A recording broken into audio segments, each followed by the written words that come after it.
आज महाविकास आघाडीच्या वतीनं आमचा जाहीरनामा नव्हे तर हा वचननामा आम्ही या ठिकाणी आज महाराष्ट्राच्या जनतेसाठी देतो आहे। आणि विशेष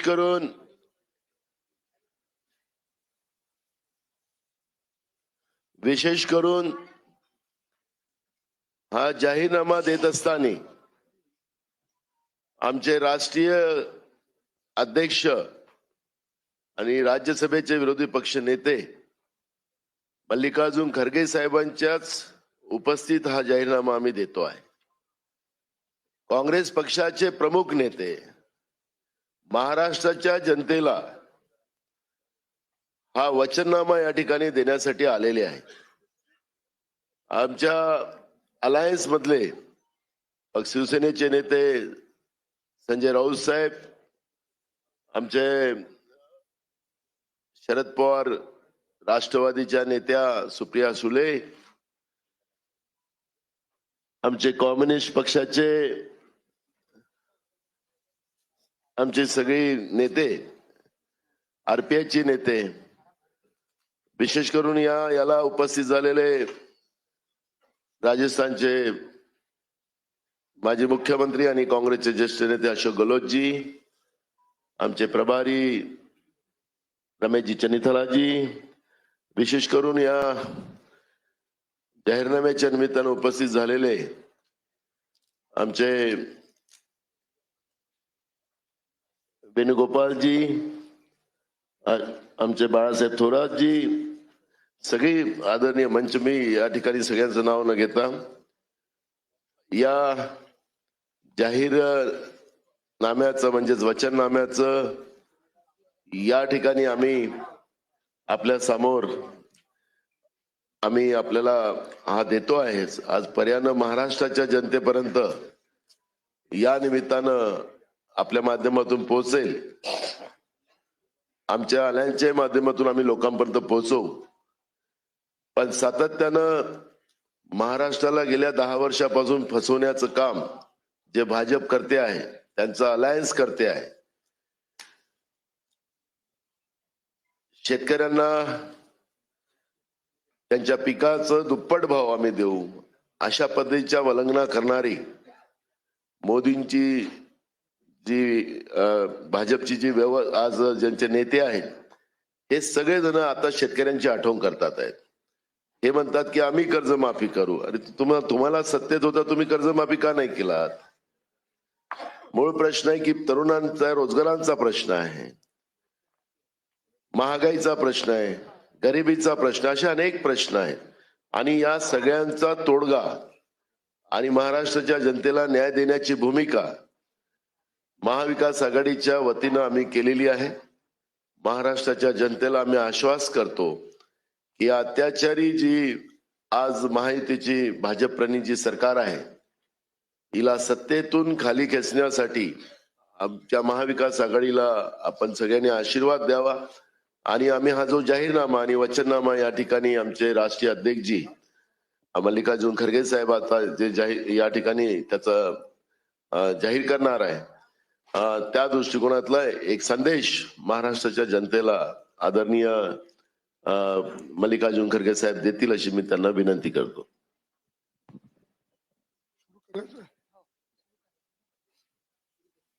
सामना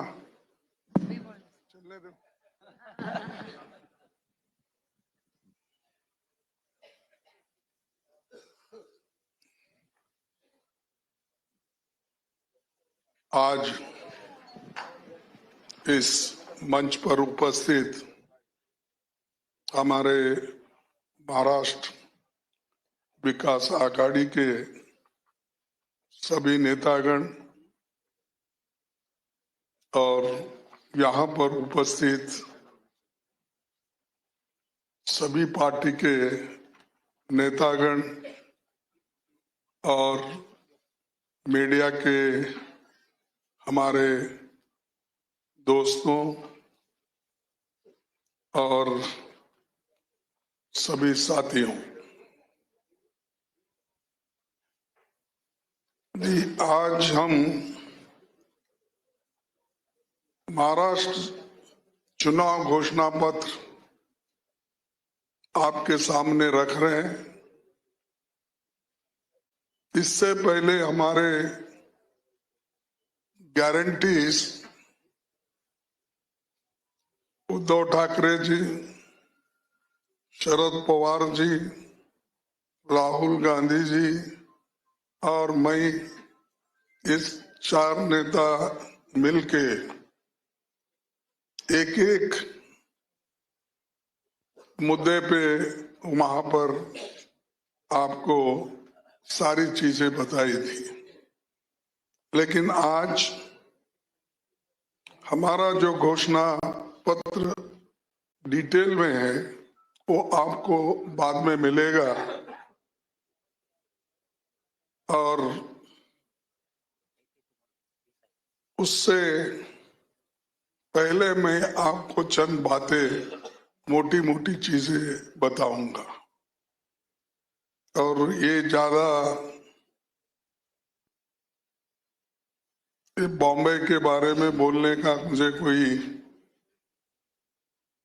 ज्यादा ये नहीं, क्योंकि आप सब लोग जानते हैं और हमको सभी को जानकारी है। महाराष्ट्र में सभी लोग बॉम्बे के तरफ देखते हैं और सारी दुनिया के लोग और पूरे भारत के लोग भी बॉम्बे के तरफ देखते हैं। आर्थिक दृष्टि से, एम्प्लॉयमेंट दृष्टि से, मैन्युफैक्चरिंग दृष्टि से, इन्वेस्टमेंट दृष्टि से, सारे जो भी बदलाव होते हैं, सामाजिक बदलाव, इसके बारे में भी महाराष्ट्र सबसे आगे है। तो ये महाराष्ट्र का चुनाव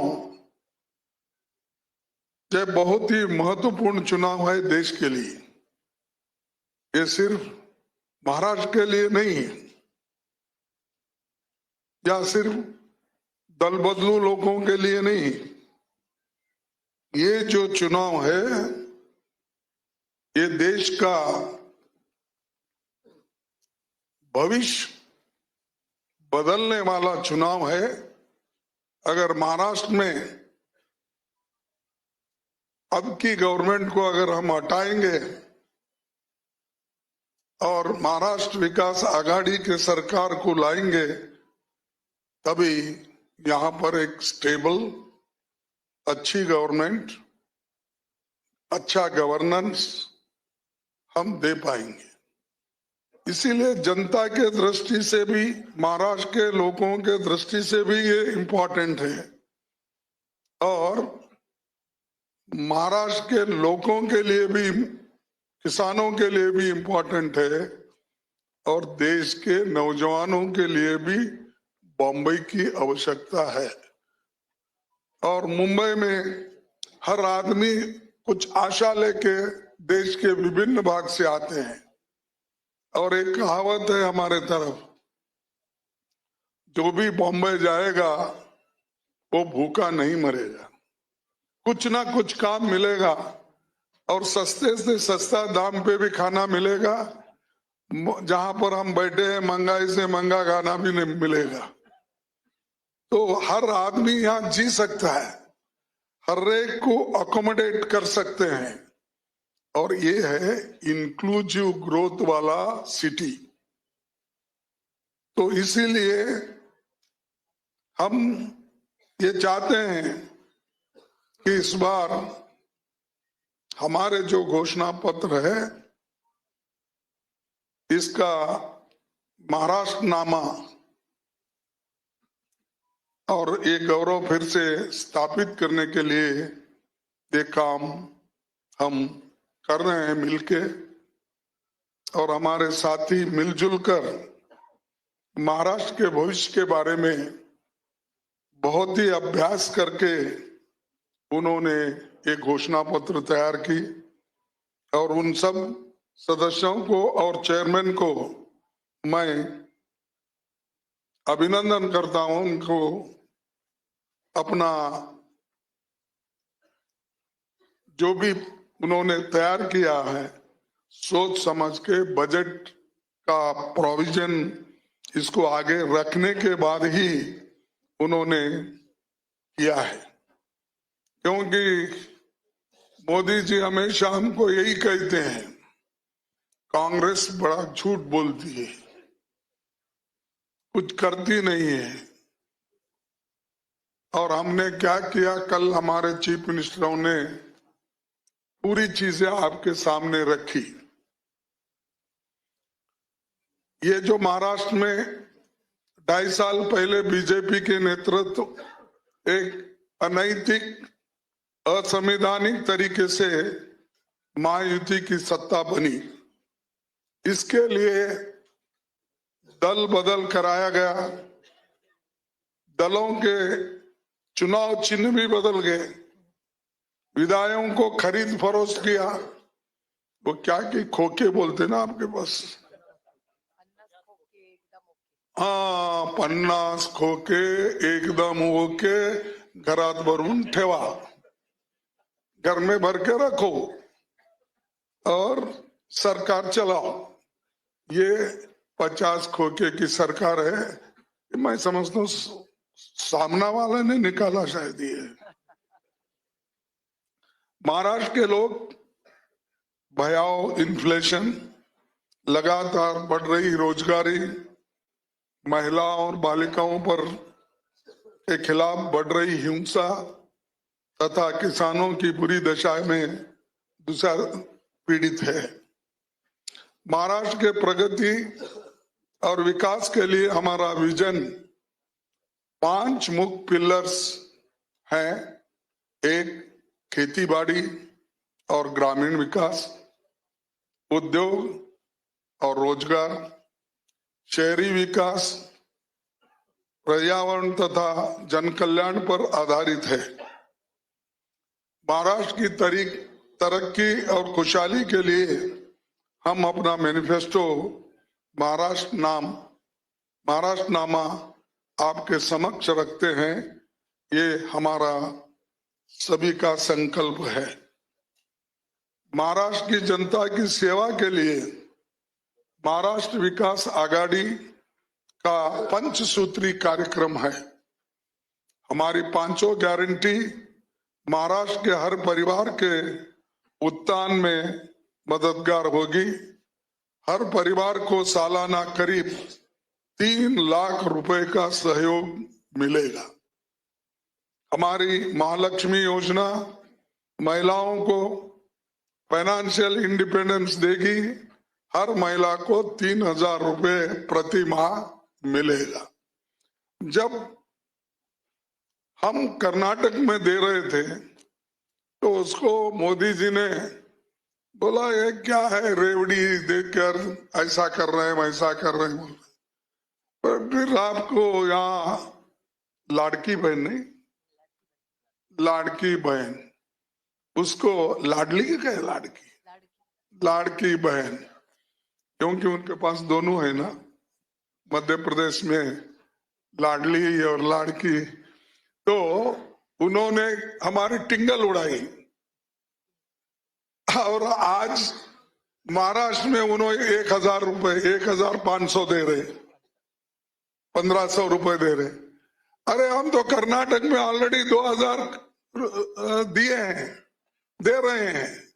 हमारी कॉपी करने वाले लोग हमको ये कहते हैं कि ये तो सभी लोग ये दिवालापन निकालने के लिए आज किए हैं।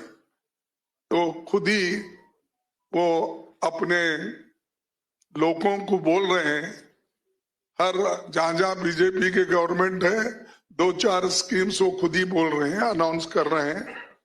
और ये लोग हमको नाम रखते हैं कि ऐसे चीजें कर रहे हैं। नंबर 2, कर्नाटक में हम तो पहले 1,22,00,000 फैमिली को हमने दिया है।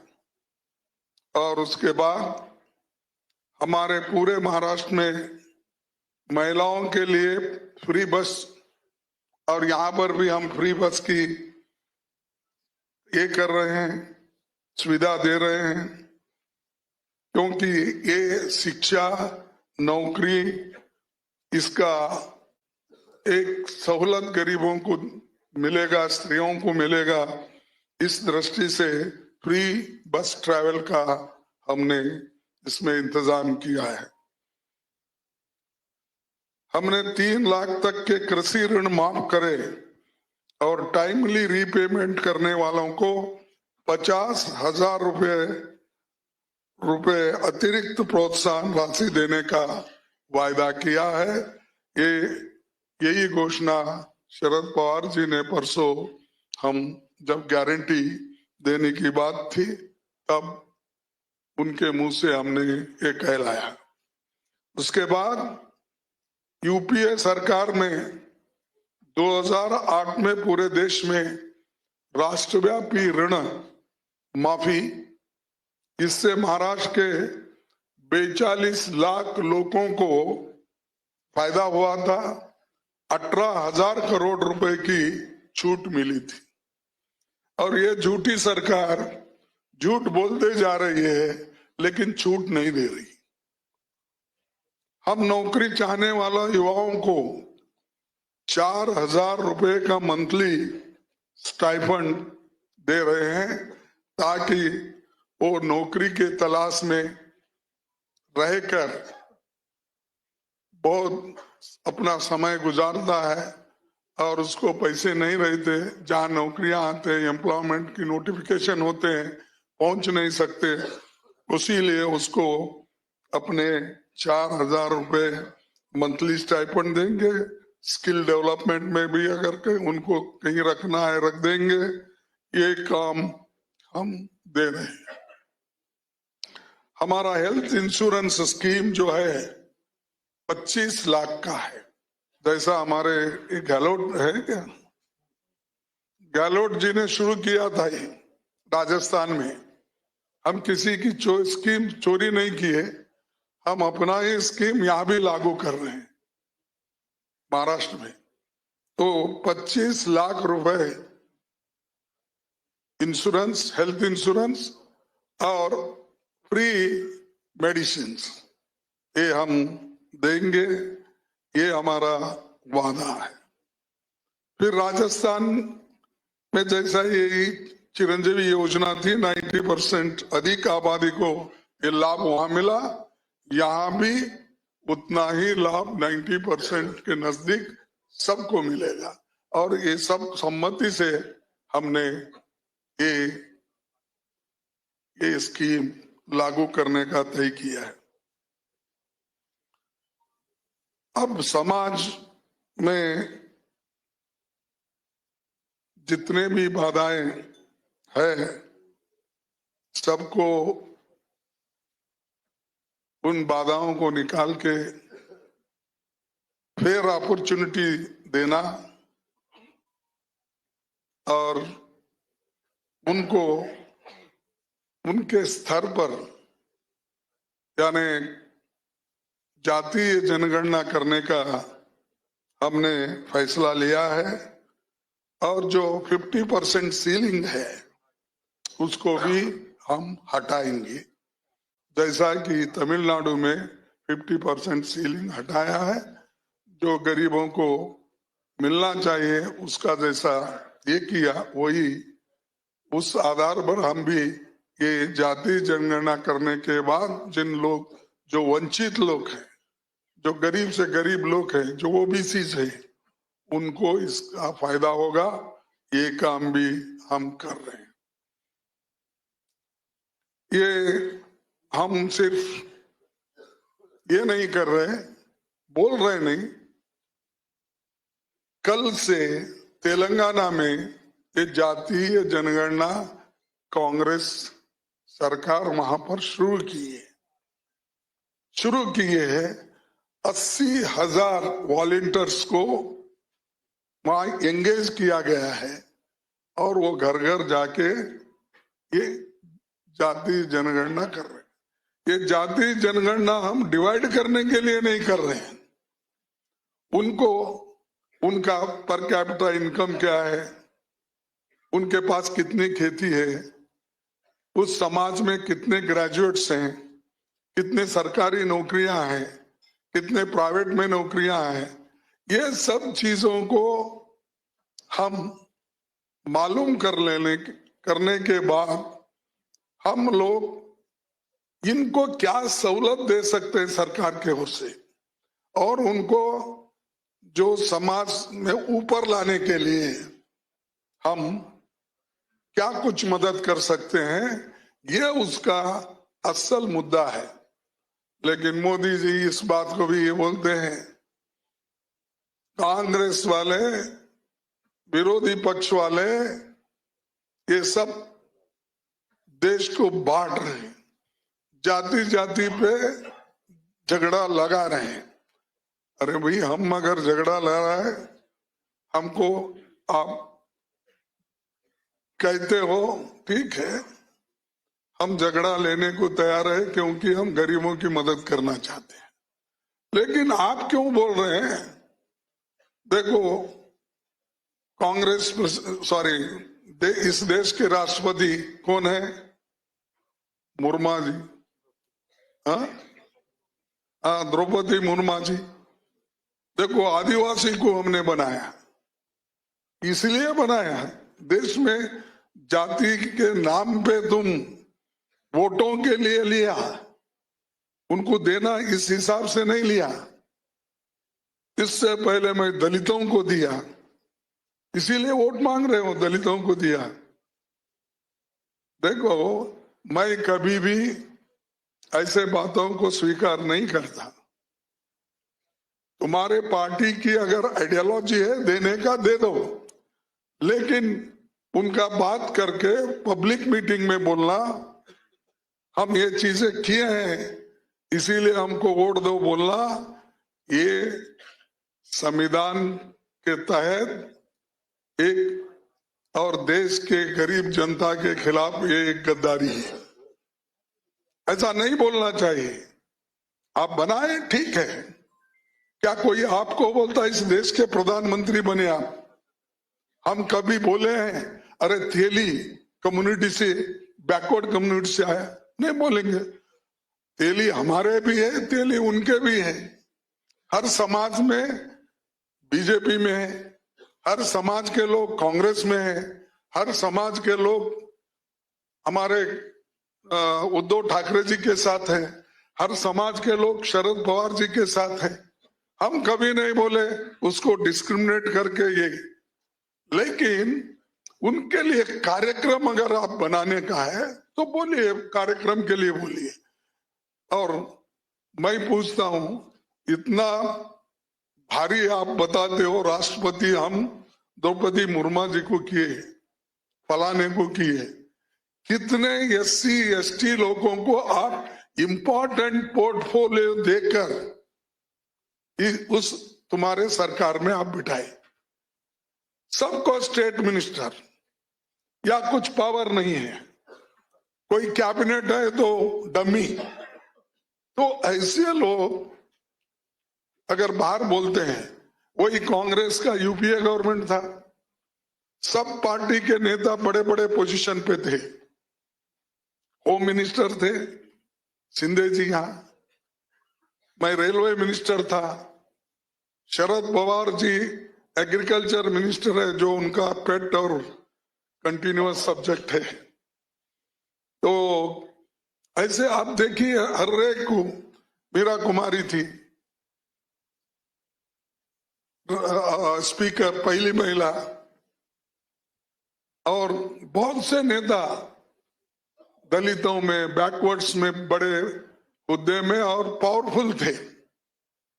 यहां अपने साथ फिरने वालों को, पाप बिचारों को लेकर संख्या दिखा रहे हैं आप, मैंने ये बनाया, वो बनाया, वो एक।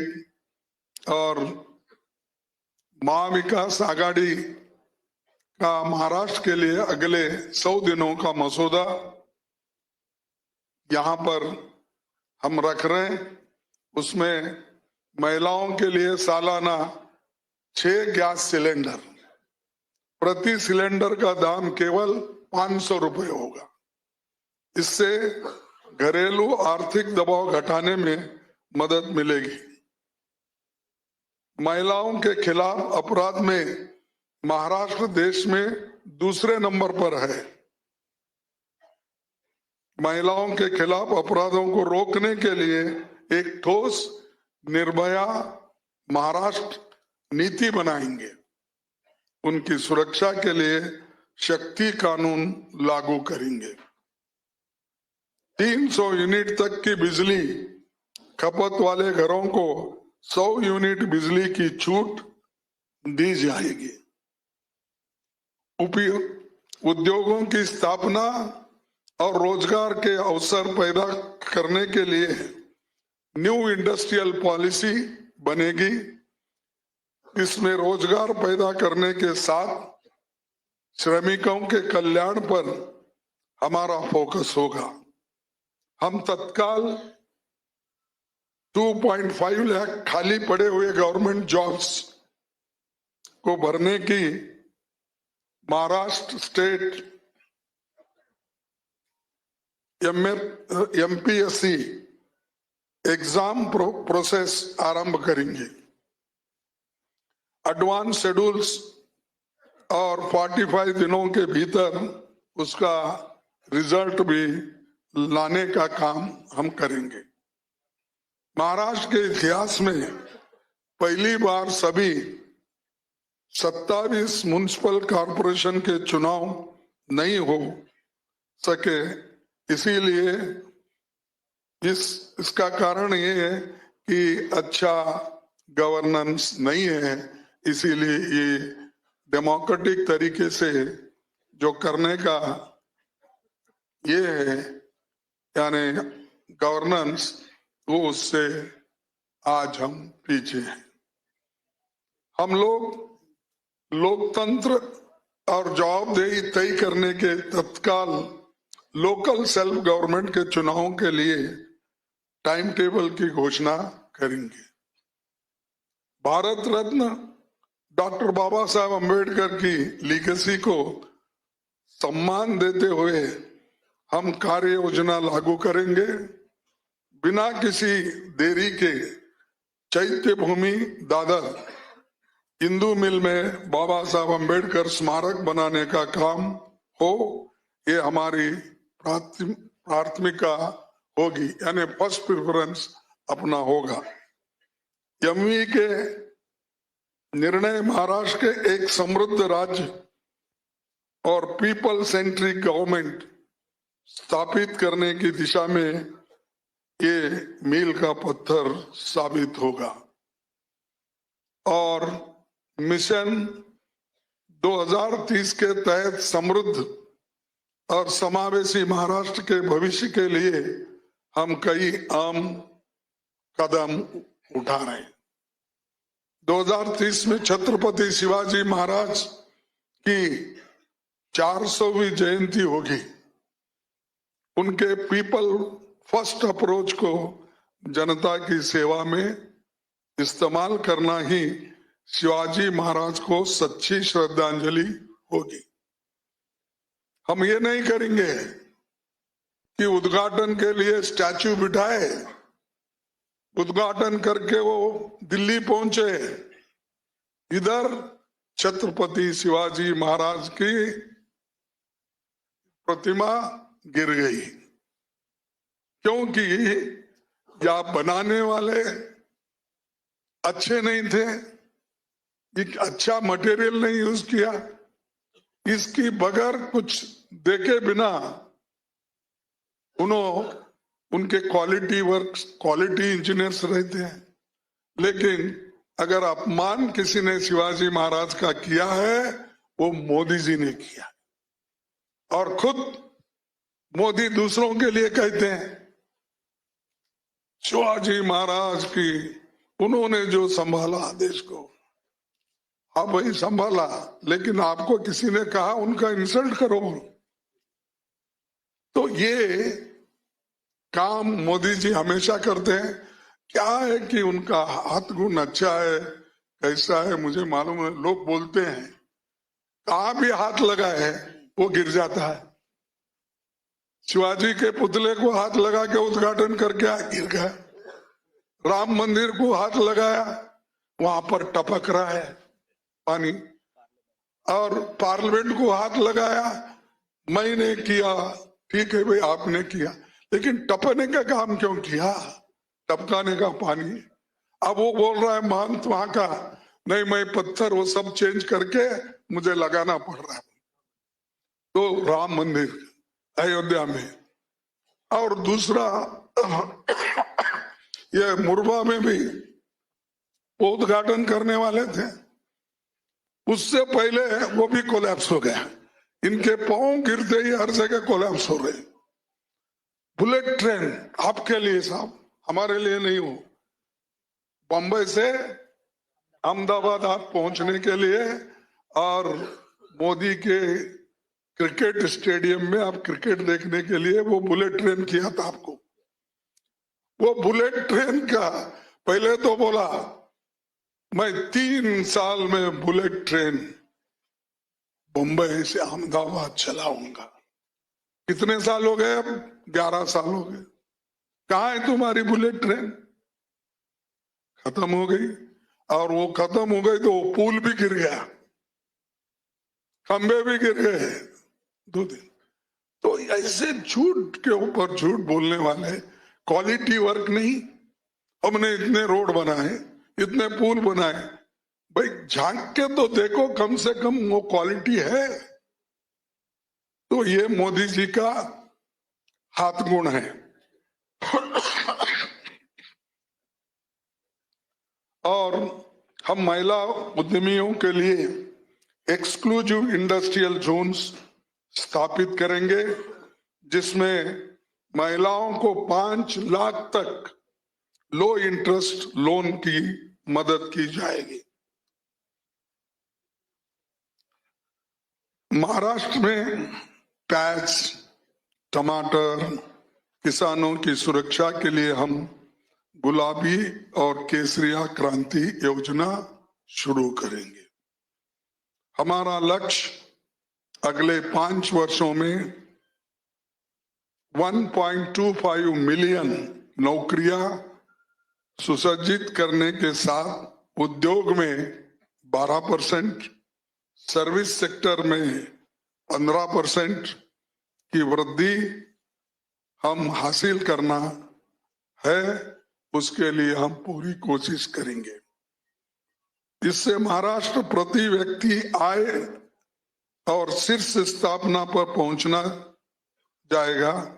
हम सरकारी सेवा में कॉन्ट्रैक्ट बेस्ड एम्प्लॉयमेंट के आदेश को समाप्त करेंगे। डेली वेजेस, कॉन्ट्रैक्ट लेबर, ये इंसान को खाता है ना। उन्होंने अपने बच्चों को पढ़ा सकता है, अपना घर चला सकता है, घर का भाड़ा नहीं दे सकता, और उससे काम भी आप उतना ही लेते हैं जितना परमानेंट वर्कर है। उसको क्यों आप परमानेंट नहीं कर रहे? और बैकलॉग वैकेंसीज अभी भी यहां 1,25,000 ऐसा मैं सुना, 1 लाख या 2 लाख कुछ होंगे। हम आने के बाद तो हम जरूर भरेंगे, लेकिन उन्होंने वो जो हाथ में है वो नहीं किए। लेकिन अभी आज अपने होम मिनिस्टर ने मैनिफेस्टो अपना रिलीज करते वक्त बोला हम 5 लाख नौकरियां हर साल है। कौन रोके भाई? सेंटर में आप है, स्टेट में चोरी की गवर्नमेंट है, आपको रोका कौन है? आप बैकलॉग कब होते हैं? आप रिक्रूट नहीं करते तभी होते हैं। और रिक्रूटमेंट नहीं करे इसकी किसकी गलती है? ये यहाँ के सरकार की। और बार बार आप बोलते रहते हो कि डबल इंजन सरकार। अरे डबल इंजन सरकार तो डिरेल हो गई है, वो पटरी पे ही नहीं आ रही। पटरी पे लाएंगे महाविकास आघाड़ी के लोग, और इस मुंबई को इसकी शान बान सब रेस्टोर हो जाएगा, फिर लोग इधर आकर्षित हो जाएंगे।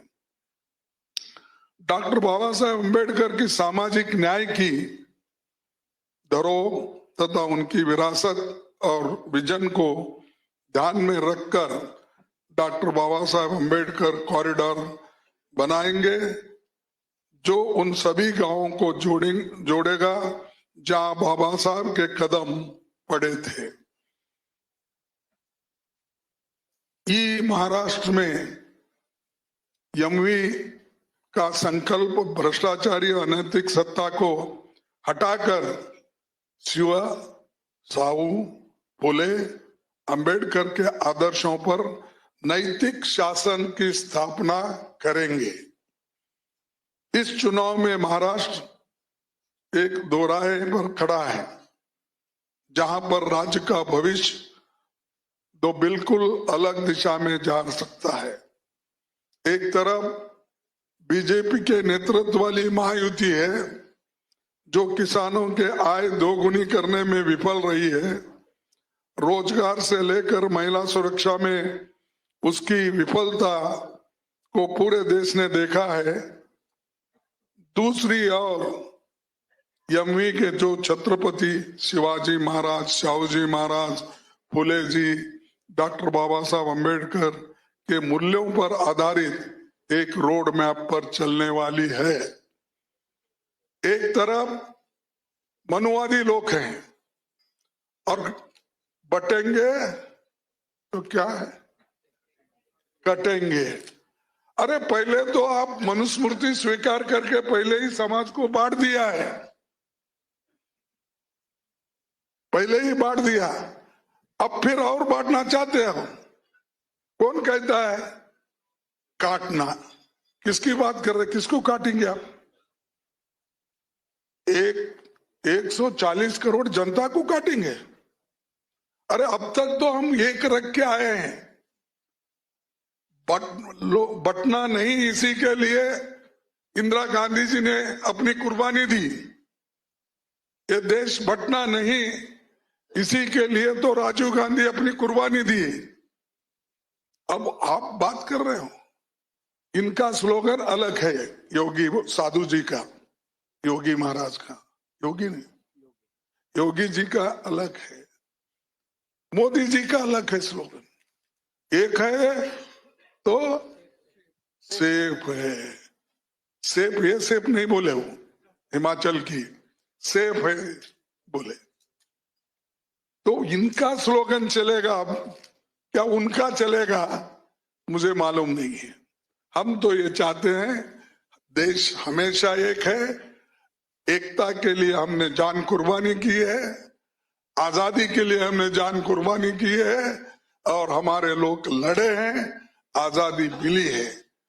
जिन्होंने आजादी दिलाई उनको ही आप मारने वाले लोगों में से हो, मैं ये कहूंगा। तो इसीलिए जरा जो भी बात करेंगे बड़े होशियारी से अगर करेंगे तो अच्छा होगा। और ये जो बातें, भड़काऊ बातें वो कर रहे हैं, वो अच्छा नहीं। इससे लोगों को आप प्रेरित कर रहे हो, कहो ऐसा। और हम तो सस्टेनेबल इंक्लूसिव नीतियों को अपनाकर आगे बढ़ रहे हैं। और महाराष्ट्र के हर नागरिक को भी मैं अपील करूंगा आपके माध्यम से कि महाविकास आघाड़ी को आप वोट देकर मजबूत बनाइए। इसमें सब अच्छे विचार हमारे इसमें हैं और सभी कुछ इसमें लिखा है। मैं माफी चाहता हूं कि आपका समय बहुत लिया मैं, लेकिन एक बात बोल के मैं खत्म करूं। मोदी जी कहां गए, वहां रेड बुक की बात करते हैं, रेड कॉन्स्टिट्यूशन। अरे रेड का, अब ताई आपका भी स्टेटमेंट आया है, आप भी उसको सपोर्ट कर रहे हैं, उनको नहीं हमको सपोर्ट कर कि वो कॉन्स्टिट्यूशन में है वो हैंडबुक है, और वो हैंडबुक हैंडी रहता है, इसलिए वकील पूरे यहाँ पर है, बड़े बड़े वकील, वो अपने रेफरेंस के लिए साथ में रखते हैं। कोई इतना बड़ा कॉन्स्टिट्यूशन जो हमको दिया जाता है पार्लियामेंट चुन के जाने के बाद, बड़ा बड़ा, तो वो कोई भी साथ में उतना लेके नहीं जाता, कोई वकील भी नहीं लेके जाता। हैंडबुक जो कॉन्स्टिट्यूशन का है लेके कॉन्स्टिट्यूशनल एक्सपर्ट्स जो भी उसका रेफरेंस देते हैं। लेकिन मोदी जी, मैं उनको क्या बोलूं, आप लोग बहुत गुस्सा करते हो क्योंकि थोड़े लोग उसके बहुत ही प्रेमी हैं, क्या बोलते हैं आप लोग, अंधभक्त आहेत। अंधभक्ताला खरं बघितलं तर बाळासाहेब थोरातचे ते काय म्हणतात, नाना काय, आजोबा, वो कभी अंधभक्त नहीं थे। हाँ, तो अंधभक्तों को जगह नहीं, तो इसीलिए ये अंधभक्त है क्या है मुझे मालूम नहीं। मोदी जी ने इस बुक को कहा, और वो फडणवीस कौन से स्कूल में पढ़ा मुझे मालूम नहीं, क्योंकि हम तो खैर छोटे मोटे म्युनिसिपालिटी स्कूल में पढ़े, क्योंकि हमारे पिताजी मिल वर्कर्स थे। कोई बड़ी कॉन्वेंट स्कूल में मुझे नहीं डाला गया या पढ़ाया नहीं, और गुलबर्गे में ऐसा तो कोई अच्छे स्कूल्स वहां नहीं थे। जो वो पढ़ा है वो पढ़ लिए, बाद में जो जितना जमाना है उतना जमा करके हमने आगे बढ़े। तो उन्होंने भी बोलते कोरे कागद आहेत ते संविधान नाही, ते कोरे कागद आहेत हो, ते दाखवते राहुल तुम्हाला। ये कितना झूठ में मैं बोलूं, इसीलिए मैं बार बार बोलता हूं कि वो झूठों का सरदार है।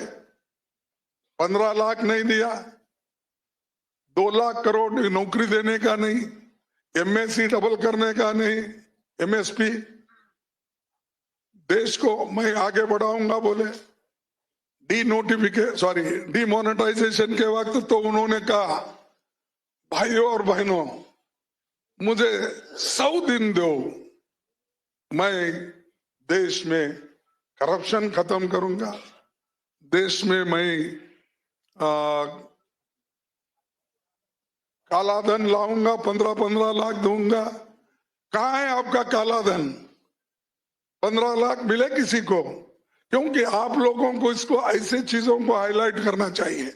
मेरा रिक्वेस्ट है, हम फोर्स नहीं करते, क्योंकि पेन आपके पास है, मुंह जबान मेरी है, मैं जितना चाहे उतना बोल सकता हूं। लेकिन ये आदमी ने बोला सब झूठे वायदे किए। अगर इनको झूठा बोले तो आपको गुस्सा क्यों आता है? अब अभी भी झूठी बोल रहे, अभी भी। ये रेड बुक क्या है, उन्होंने बोला कि ये अर्बन नक्सलाइट, एक मार्क्स नक्सलाइट वालों की निशानी है। तो इसीलिए ये नक्सलवादी लोगों का नहीं है, सॉरी। तो ये भरा हुआ है किताब, ये देखो, मोदी जी को दिखाओ। और उन्होंने क्या किया, मैं एक मिनट, हाँ, उन्होंने क्या किया, यही बुक, तुमचं बरोबर आहे, तिथला फोटो बरोबर आहे आपल्याला। ये नक्सलवादियों की निशानी बोले वो, ऐसा लेके अर्बन नक्सलाइट का वो काम करते हैं बोल रहे। तो मैं मोदी जी साहब को पूछता हूं, 16 जुलाई 26 जुलाई 2017 को Kovind had become president a day, उस वक्त आपने ही ये दिखाया है। देखिए, आप देखिए, ये भी झूठ है, हम बता रहे हैं, तारीख बता रहे हैं। हाँ, अर्बन नक्सलाइट है। देखो, इतना झूठ बोलना, ये खुद ही देते हैं और हमको अर्बन नक्सलाइट बोलते हैं, और ये खुद ही देते हैं कि ये इसमें कोरे पन्ने हैं, इसमें कुछ लिखा हुआ नहीं है। अरे जाके इनको और एक प्राइमरी स्कूल में भर्ती करो, आपके है नहीं कोई, ये इनको वापस लाओ भाई, हमारे पास ट्रेनिंग लो, फिर भाग के जाओ, ऐसा मत बोलो, यहीं रहो बोलो।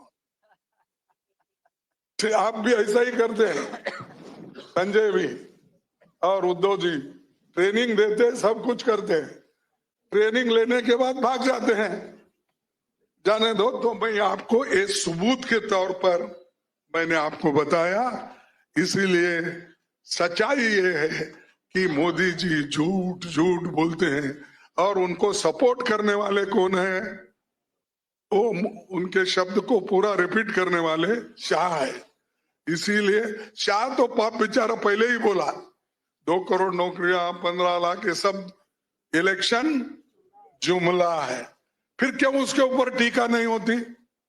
क्यों उसके ऊपर लेख नहीं लिखे जाते?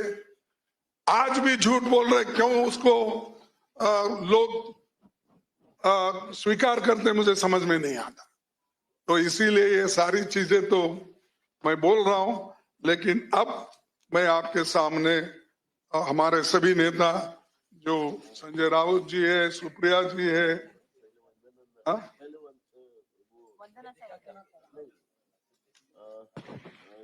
अपनी कमेटी बनाई थी ना अपन ने, पृथ्वीराज चौहान तो वंदना चौहान जी है, थोड़ा संक्षिप्त में वो बताएंगे, फिर बाद में अपन ये करेंगे। नहीं, ठीक है, ठीक है।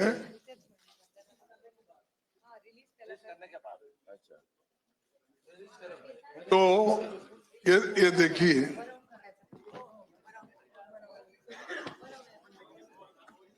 ओके, चलो।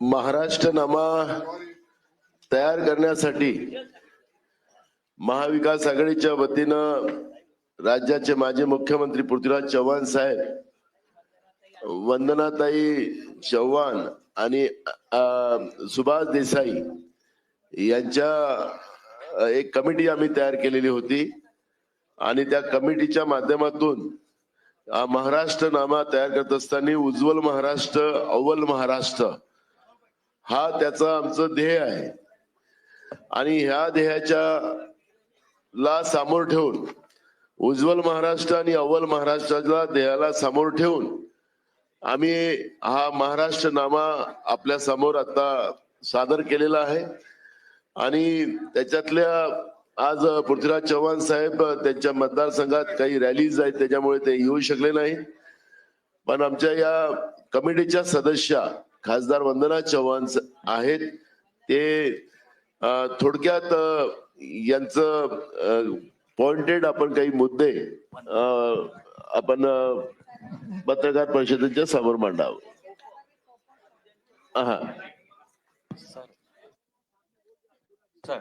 धन्यवाद। सर्व उपस्थित बसू का? बसू। सर्व उपस्थित मान्यवर, आदरणीय खरगे साहेब, आदरणीय सुप्रियाताई, आदरणीय संजय राऊतजी, तिन्ही पक्षाचे सर्व नेते मंडळी, अतिशय आनंद होतोय की आम्हाला हा महाराष्ट्रनामा तयार करण्याची संधी पक्षांनी दिली, आणि अनेक लोकांकडनं हा अतिशय इन्क्लुसिव्ह अँड पार्टिसिपेटरी असा हा मॅनिफेस्टो तयार केलाय। लोकांकडनं त्यांच्या सूचना मागून आम्ही हा मॅनिफेस्टोची तयारी केलेली आहे। अधिक बोलणार नाहीये, पण कारण खरगे साहेबांनी अनेक मुद्दे या ठिकाणी मांडलेत काही जे महत्वाचे वाटतात ते मी आणि राहिलेत ते मी मांडू इच्छिते. पहिल्या प्रथम उत्तम प्रतीचं जीवन जगणं आणि महाराष्ट्राला आत्मसन्मान जपणं हा महाराष्ट्राचा धर्म आहे. आणि महायुतीच्या काळात आपण बघतोय ही संपूर्ण घडी विस्कळीत झाली आहे. मी त्याच्या मागचा बॅकग्राऊंड सांगणार नाही, पण डायरेक्टली आम्ही ह्या मॅनिफेस्टोमध्ये काय लिहिलंय त्याच्याकडे येते. त्याच्यामध्ये महिला, शेतकरी, युवक, शिक्षण, आरोग्य, उद्योग, व्यवसाय, शहर विकास, सामाजिक न्याय, जनतेच्या हितासाठी जे काय करायचंय ते मुद्दे, सुशासन आणि महाराष्ट्राचा स्वाभिमान जपणं या पद्धतीचे मुद्दे मांडलेले आहेत. या मॅनिफेस्टोमध्ये, ह्या महाराष्ट्र नामामध्ये 3 भाग आम्ही केलेले आहेत.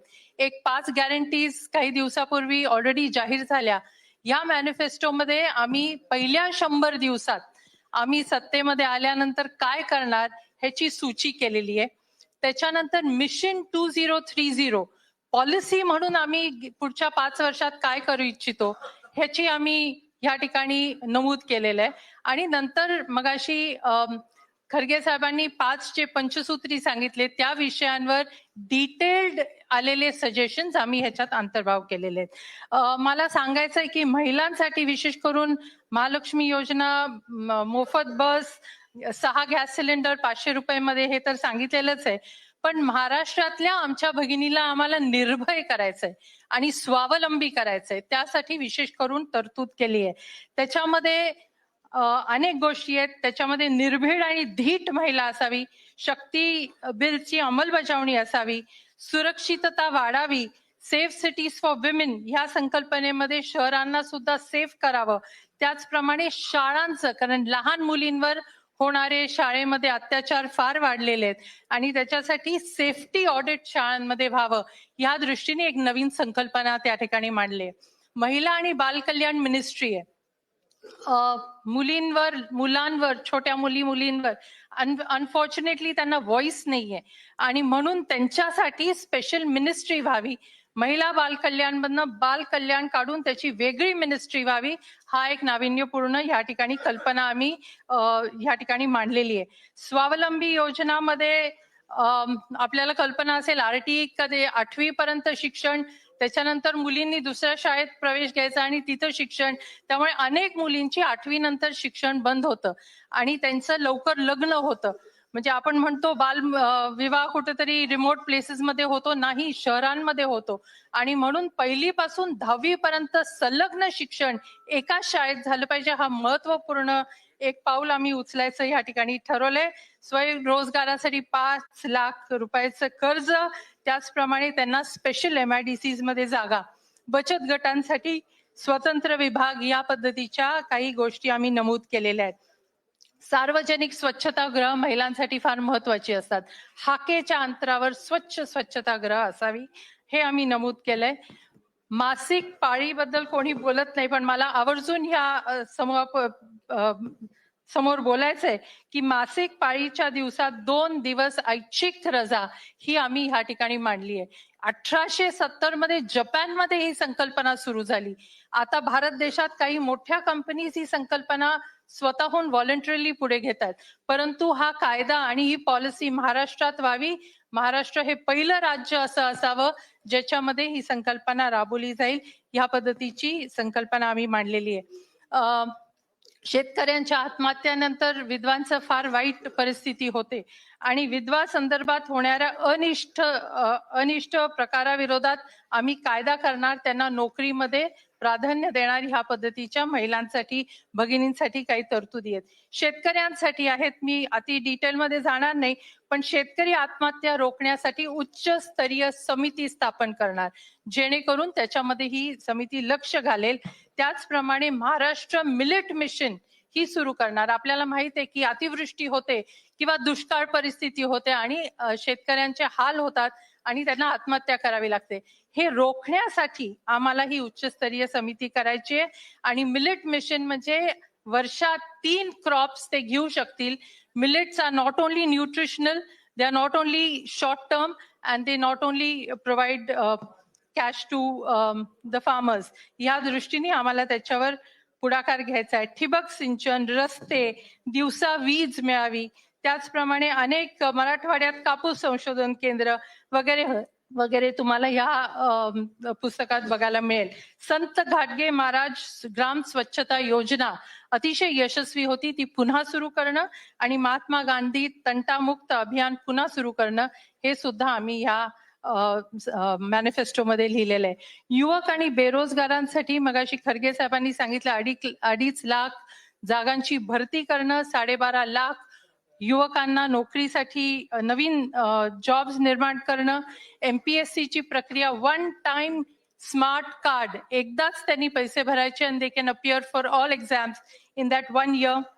शिष्यवृत्ती वाढवणं, महाराष्ट्र युवक रोजगार मिशन ज्याच्यात नॅशनल इंटरनॅशनल लेवलला रोजगार कुठे उपलब्ध आहे ते माहिती करणं, स्टार्टअपसाठी त्यांना माहिती करून देणं, युवा आयोग सुरू करणार आहोत. युवा आयोग जसा महिला कमिशन आहे, विमेन्स कमिशन आहे, चिल्ड्रन्स कमिशन आहे, तसा युवा आयोग नव्याने सुरुवात करण्यात येईल. ह्या पद्धतीचा आम्ही त्या ठिकाणी गोष्टी मांडलेल्या आहेत. जबाबदार आणि सुजाण नागरिक निर्मितीसाठी शालेय स्तरापासून संविधान भान वाढवण्यासाठी विषयांमध्ये अभ्यासक्रमामध्ये ती जागा त्या ठिकाणी ठेवली जाईल आणि त्या पद्धतीचे कार्यक्रम आखले जाईल. आरोग्यविषयी सार्वजनिक आरोग्य सेवा यंत्रणा विकसित केली जाणार. ॲनिमिया कुपोषण मुक्त महाराष्ट्र व्हावं यासाठी पुढाकार घेणार. मानसिक आजारावर कोणी बोलत नाही त्याच्यासाठी आम्ही पावलं उचलणार. या पद्धतीचे अनेक योजना या ठिकाणी आहेत. रिक्त पद सुद्धा आरोग्य खात्यात ताबडतोब भरणार ह्या पद्धतीचे सुद्धा गोष्टी समाविष्ट आहेत. उद्योग व्यवसाय संदर्भात नवे औद्योगिक धोरण साहेबांनी सांगितलं.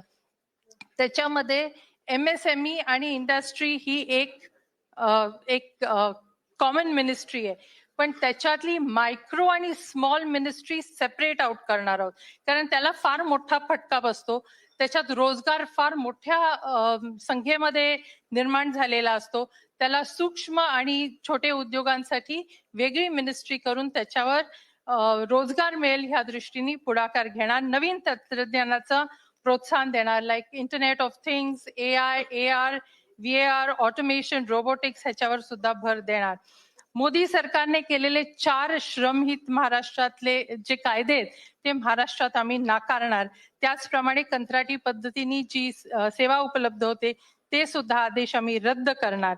स्टार्टअपसाठी पैसे निर्माण करून देणं, सेमी कंडक्टर, लिथियम बॅटरीसाठी उत्पादन अव्वल नंबरला नेणं, कृषी आणि फलोत्पन्नावर अन्न प्रक्रिया, बायोफ्युअल हब महाराष्ट्राला कसं करता येईल, अंतराळातले संशोधन आणि उद्योगासाठी चालना, पर्यटनचं धोरण एटसेट्रा आम्ही ह्या मॅनिफेस्टोमध्ये लिहिलेलं आहे. I am just running through all the points. शहर विकास हा अत्यंत महत्वाचा आहे. शहरीकरण फार मोठ्या प्रमाणात झपाट्याने वाढतंय आणि त्याच्याकडे लक्ष देण्याची गरज आहे. स्मार्ट सिटीज नुसत्या करून चालणार नाही, वी नीड हॅपी सिटीज.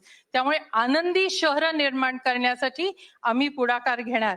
ह्याच्यामध्ये स्वच्छ, हरित आणि प्रदूषण मुक्त महाराष्ट्र आम्ही ह्याचं उद्दिष्ट ठेवणार. ह्यासाठी अतिशय महत्वाची स्टेप आम्ही उचलणार म्हणजे स्टेट अर्बन कमिशन ह्याची स्थापना करणार आणि ह्या कमिशनच्या द्वारे शहरांचा कसा प्रगती विकास होईल ह्याच्यावर आम्ही लक्ष देणार.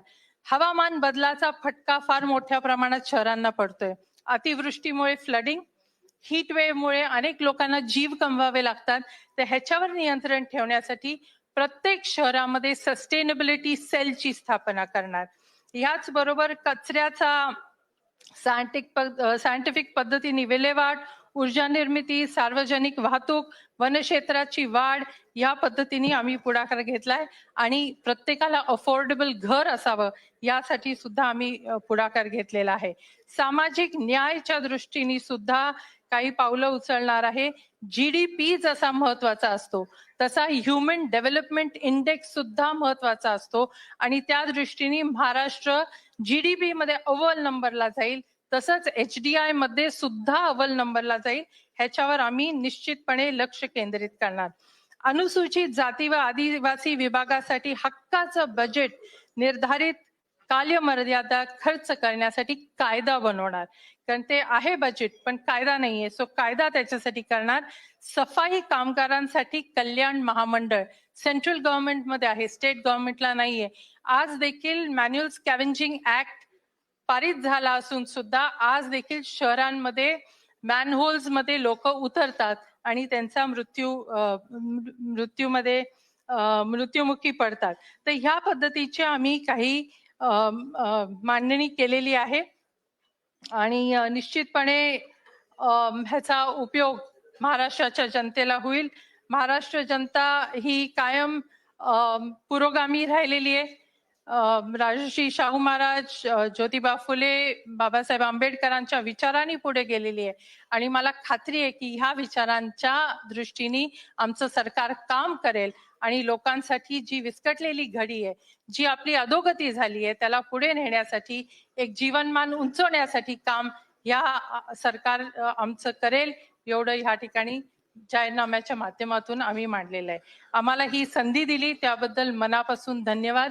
तिन्ही पार्टीजच्या सगळ्या मेंबर्सनी अतिशय उत्तम काम केलं, इनपुट्स दिले आणि हा जाहीरनामा आपल्या समोर आम्ही मांडलाय. महाराष्ट्रनामा उज्ज्वल महाराष्ट्र आणि अव्वल महाराष्ट्र करण्याच्या दृष्टिकोनातून जो आमचा महाराष्ट्रनामा आपल्या हातातही आलेला आहे. महाराष्ट्रातल्या सगळ्या स्तरातल्या लोकांना न्याय देण्याची हमी या महाराष्ट्रनाम्यातून आपण दिलेली आहे. आपल्याला जुनी पेन्शन आम्ही लागू करू, ही सुद्धा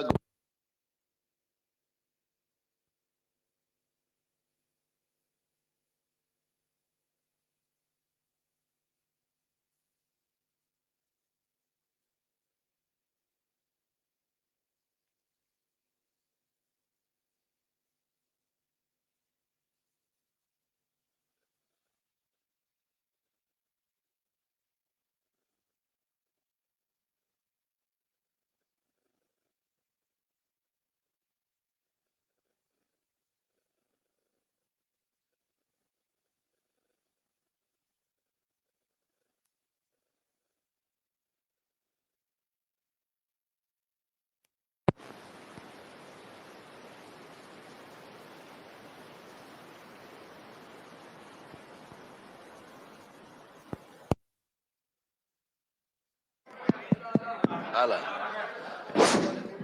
आमचा महाराष्ट्रातल्या सगळ्याच लोकांना न्याय देण्याचा आणि महाराष्ट्र उज्ज्वल महाराष्ट्र आणि अव्वल महाराष्ट्र करण्याचा आवाज या महाभ्रष्ट युती सरकारला गेला आणि त्यांनी आमचा आवाज बंद करण्यासाठी लाईन बंद करून टाकली. याच्यामध्ये विशेष करून आमचा जो अलायन्स आहे त्याच्यामध्ये समाजवादी पार्टी, सीपीआय, आप, पीडब्ल्यूपी, सीपीएम आणि रिपब्लिकन पार्टी ऑफ इंडियाचे गवई या सगळ्या मिळून हा महाराष्ट्रनामा आपल्या समोर या ठिकाणी आम्ही दिलेला आहे. मी मगाशी सांगत होतो की जुनी पेन्शन सुद्धा महाराष्ट्रामध्ये महाविकास आघाडी सरकार लागू करेल, या पद्धतीचंही सुद्धा या महाराष्ट्रनाम्यामध्ये प्रत्येक स्तरातल्या प्रत्येक मग गोड्या पाण्याचा मच्छीमार असेल किंवा समुद्राचा मच्छीमार असेल, या सगळ्या स्तरातल्या लोकांना न्याय देण्याची भूमिका या ठिकाणी घेतलेली आहे. आपल्याला आमचे मित्र संजय राऊत साहेब ते पण याच्यावर बोलतील. मी बोलायचं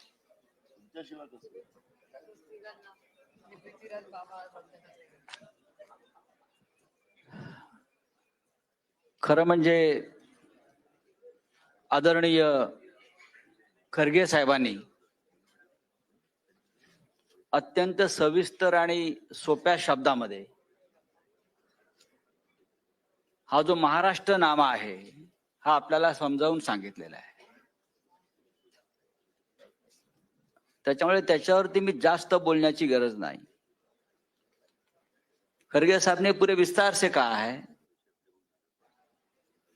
और खरगे साहब जो बोलते हैं वो सबको समझ में आता है कि उनको क्या कहना है और महाराष्ट्र को, देश को क्या कहना है. सबसे ज्यादा मोदी जी को समझ में आता है खरगे साहब क्या बोलने जा रहे हैं. मैं इतना ही कहूंगा, महाराष्ट्र में एक चोरों की सरकार चल रही है और ये चोरों के सरदार दिल्ली में बैठे हैं और ये महाराष्ट्र नामा का एक ही मकसद है, सबसे पहले महाराष्ट्र के चोरों को यहां से हटाओ, बाद में दिल्ली के चोरों को हटाओ, भगाओ. और महाराष्ट्र एक स्वाभिमानी राष्ट्र हमेशा रहा है। छत्रपति शिवाजी महाराज के साथ महाराष्ट्र का नाम जुड़ा है। तो महाराष्ट्र कभी किसी का गुलाम नहीं बनना चाहता, ना गुलामी करेगा। और ये महाराष्ट्र नामा में हर जो बात रखी है वो स्वाभिमान की बात है। हम अपने पैरों पे खड़े रहेंगे, हम आपकी गुलामी नहीं करेंगे। दूसरी बात है जो खरगे साहब ने भी कही, नरेंद्र मोदी जी और अमित शाह जी आजकल डेरा डालकर महाराष्ट्र में ही बैठे हैं। दिल्ली में कब जाते हैं पता नहीं आजकल ये लोग। और नया नारा दिया है, एक है तो सेफ है। तो हमने कल कहा है मोदी जी जब तक आप महाराष्ट्र में आते रहेंगे हम अनसेफ रहेंगे, आप मत यहां आइए। तो ये महाराष्ट्र नामा उसी के लिए है।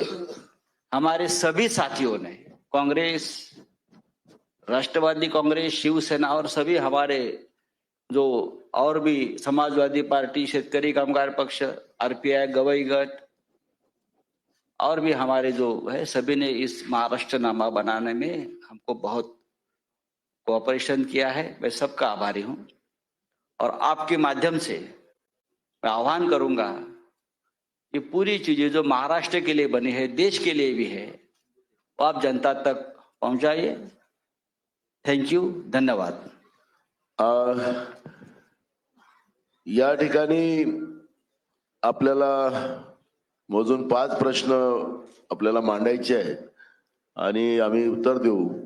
तर आपण ते ठरवा थोडस, कारण की पहिलेच प्रेस वाढलेली आहे, त्याच्यामुळे जास्त वेळ आपलाही जाता कामा नये। त्यामुळे अतुल त्यांना माईक द्या।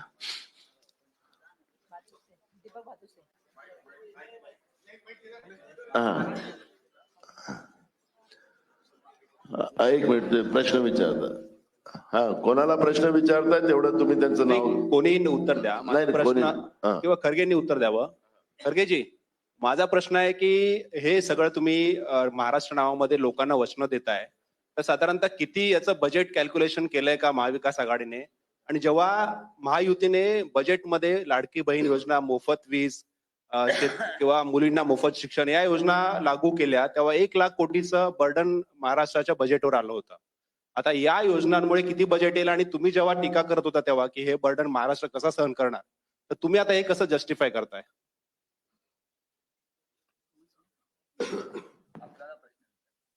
मला विचारलंय, पण मी महाराष्ट्रात MLA सीटला उभं राहिले, प्रचाराला आलो। ठीक आहे, ते मला संबंध नाही, तरी मी सांगतो, बजेट तुम्ही आम्हाला सरकार द्या, आम्ही तुम्हाला बजेट देतो आणि मी डिटेल बजेट देतो। म्हणजे महिलांना किती खर्च येईल। मी आता कर्नाटकचं आणलं होतं की 52,000 रुपये आम्ही या 5 गॅरंटीला ठेवलं होतं। 52,000 करोड आम्ही ठेवलं होतं आणि त्याच्यात तुम्हाला सांगतो आजपर्यंत ग्रह ज्योतीमध्ये 5,015 ठेवलं होतं, 2,709 करोड खर्च केला।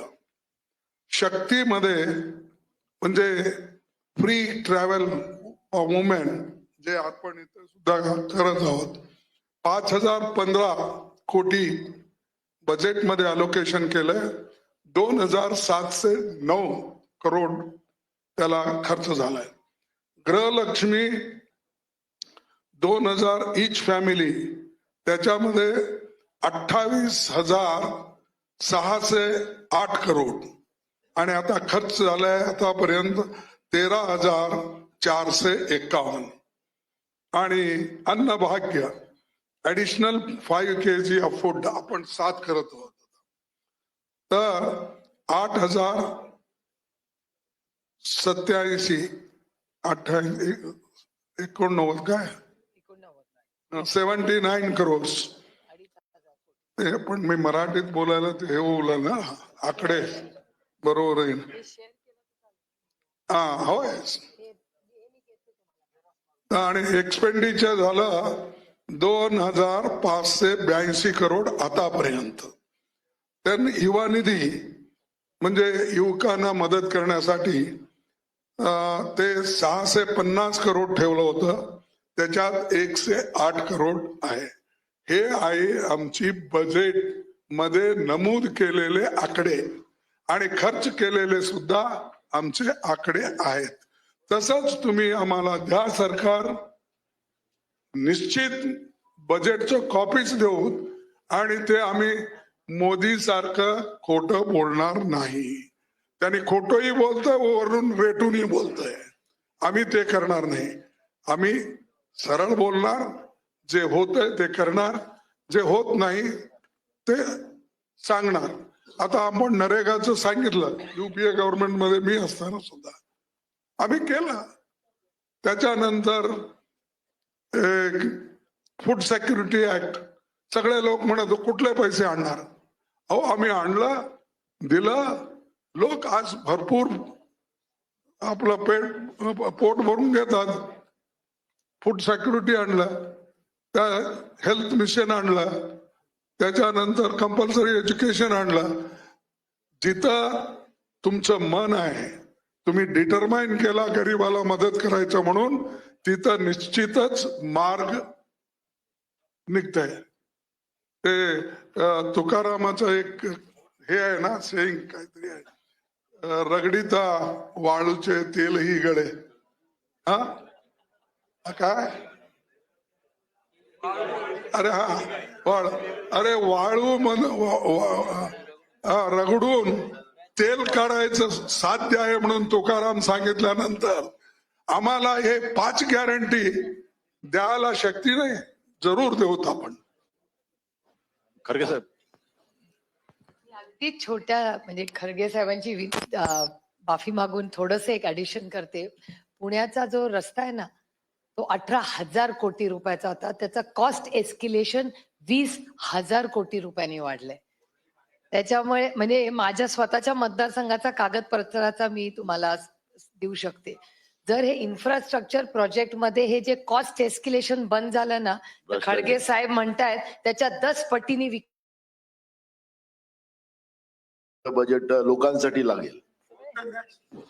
खरगे साहेब, हॅलो. महाराष्ट्रात पहिल्यांदा पाहायला मिळतंय की काँग्रेसचे जवळपास देशातले सगळेच नेते जे आहेत ते महाराष्ट्रामध्ये तळ ठोकून आहेत.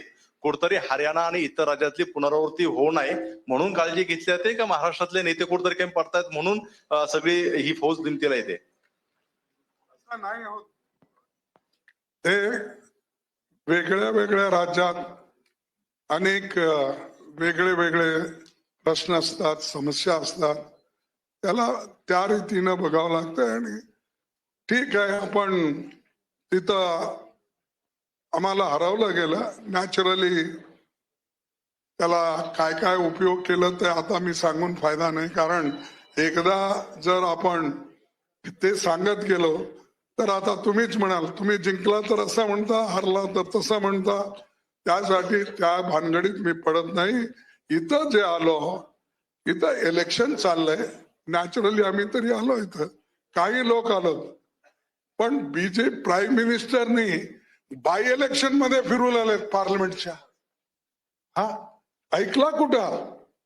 मी तरी जवळजवळ 54 वर्ष ऍक्टिव्ह MLA MLC MLC नाही MP निवडतच येत आहे.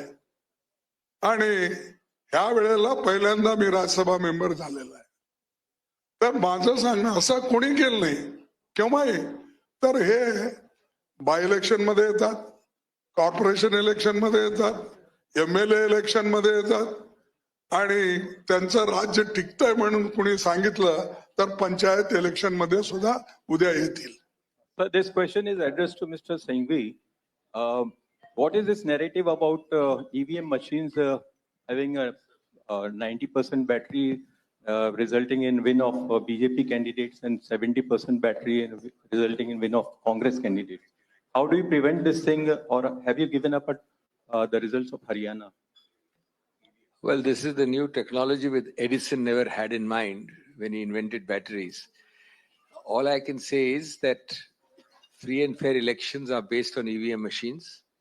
EVM machines therefore go straight to the basic structure of the constitution, because without free and fair elections, there cannot be fair democracy. We have taken it up. My colleagues have taken it up. You've seen the kind of replies we have received.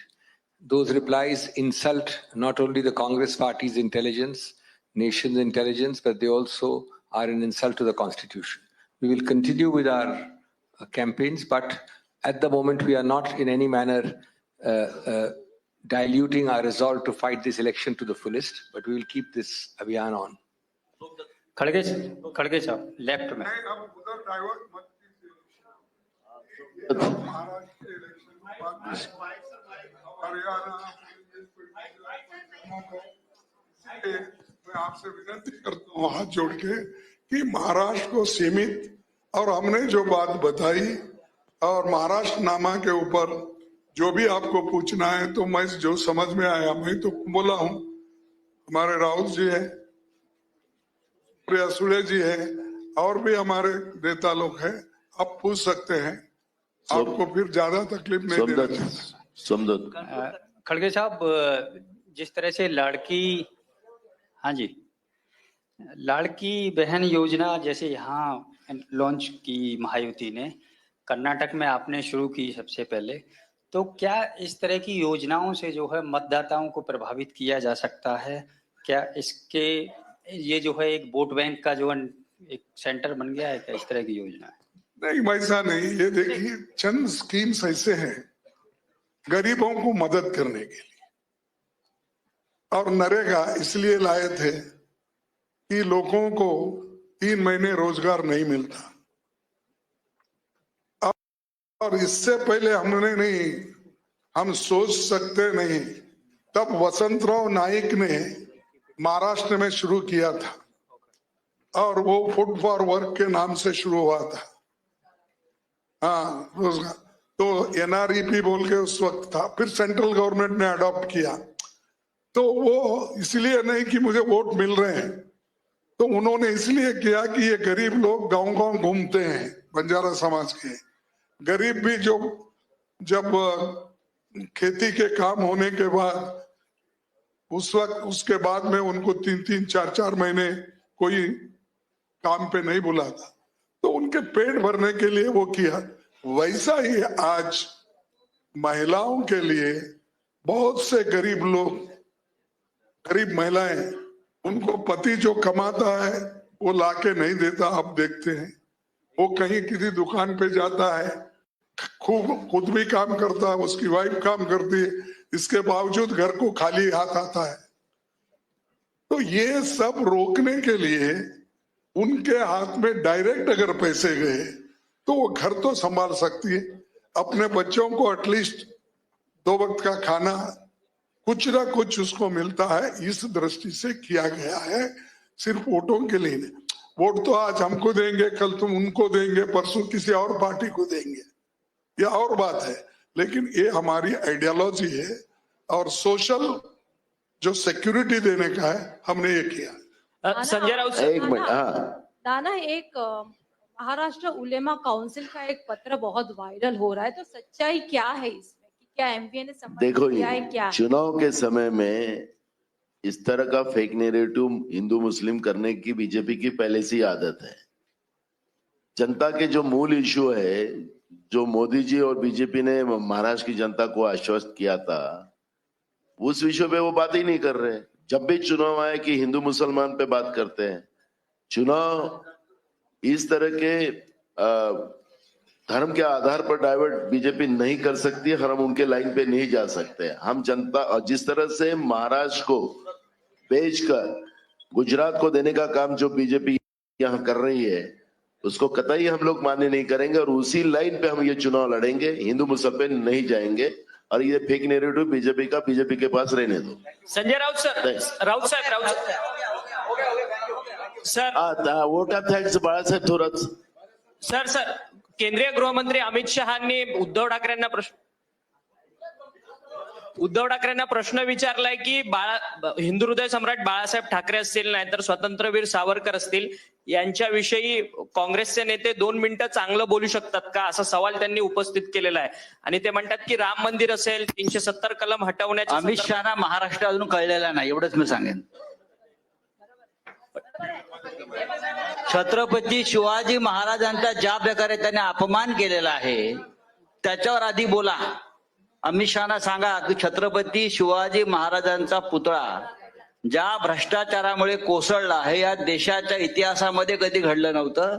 Amit शहाने कृपया त्याच्यावर बोलावं. धन्यवाद. Sir महाराष्ट्रामध्ये drugs आजच्या वार्ताहर परिषदेसाठी अखिल भारतीय काँग्रेस कमिटीचे सन्माननीय अध्यक्ष आदरणीय मल्लिकार्जुन खरगे साहेब, त्याचप्रमाणे शिवसेनेचे खासदार संजय राऊत, राष्ट्रवादी काँग्रेस पक्षाचे आदरणीय आमच्या सुप्रियाताई, तसंच दिल्लीवरून आलेले सर्व आमचे नेते मंडळी हे सर्व उपस्थित राहिलेले आहेत. आमचे राज्याचे पुढारी मंडळी उपस्थित राहिली. त्याचबरोबर आपण सर्वजण प्रेसचे सर्व प्रतिनिधी आपण उपस्थित आहात. आपल्या सर्वांचे आम्ही महाविकास आघाडीच्या वतीनं आभार मानतो. आणि जेवणाची व्यवस्था आहे, जेवण घेऊन जावे. आपण सगळेजण लंच करून जायचं आहे.